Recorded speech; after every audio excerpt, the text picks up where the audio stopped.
Hi. A lot of people are talking about the vintage cake trend, right? Everyone's into it. I'm into it. It's named after Joseph Lambeth, who popularized the style in the 1930s when he published a book about it. But like all things, the history of it is a little bit more complicated. I want to try to talk about it a little bit while you watch me decorate this true traditional style Lambeth cake. This cake was made for a photo shoot for Wisconsin Bride magazine, and they reached out to 3 different cake artists in Wisconsin and sent 3 different inspo boards and had us create 3 different styles of cakes. And I have to say, I was thrilled with the inspo that I got, and I'm just really happy that I got to do this one because I think it was my favorite inspo out of all the different spreads and ideas that they had. So I did luck out there, but this is not a real cake since it was just for a photo shoot. It's just a styrofoam dummy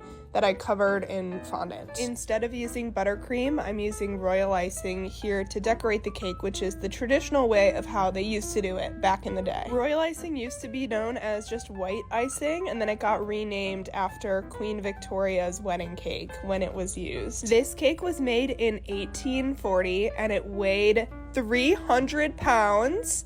And it was 34 inches in diameter. It was only 1 tier, which is crazy to me. I have always wondered how they used to cut cakes covered in royal icing because it dries really hard. And then I learned in some of my research for this video that they would pre-cut a slice and then put it back before piping. So all you have to do is cut through the royal. You don't actually have to cut through the cake.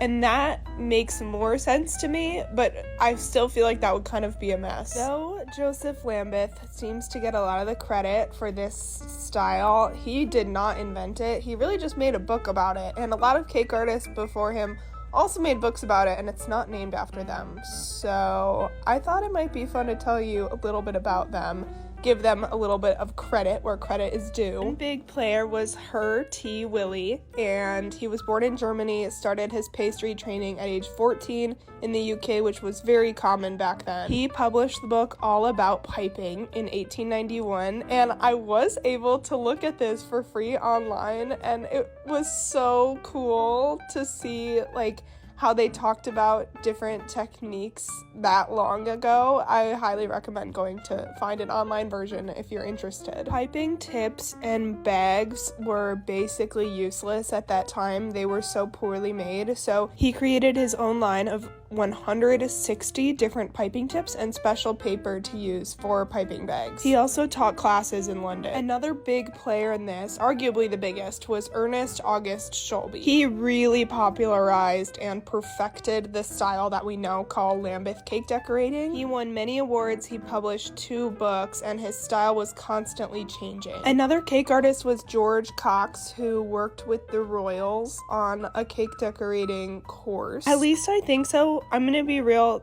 it's a little bit confusing to me, so I'm sorry, I'm trying my best. A common misconception is that dummy cakes are a modern idea, whereas in reality, a lot of these schools, 100 years ago, were also using dummy cakes. They were often made of cardboard or wood or metal, which makes sense because that would be easier to clean and reuse. I tried to research Joseph Lambeth himself to find out where or how he trained, and that information might be available in his books, but I could not really find anything online, and many articles seem to suggest that he literally just slapped his name on this book, and then that's why we still call it the Lambeth style today. And that sucks. That doesn't make any sense to me, but also, dare I say, typical man behavior. Like many jobs, bakers used to be only men, and it was actually a pretty high-class job a long time ago for men to be baking and making wedding cakes. And then once baking became more of a domestic woman's job, a lot of the credit and skill was kind of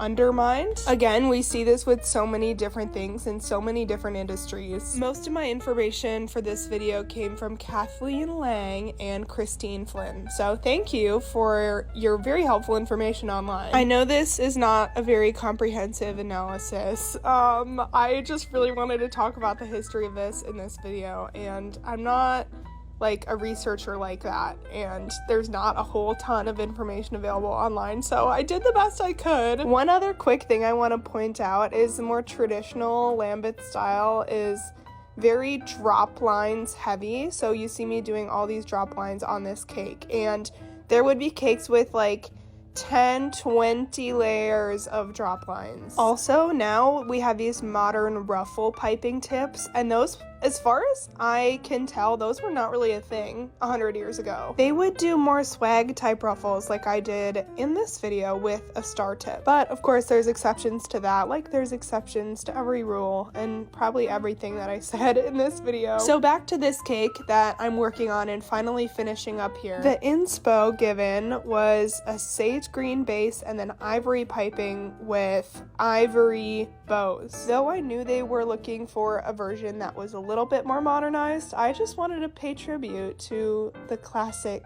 Lambeth style and all of the cake artists that popularized it and literally invented it. My biggest regret with this cake is not getting the ribbon first, because I think I could have color matched it better if I'd had that on hand, but you know what?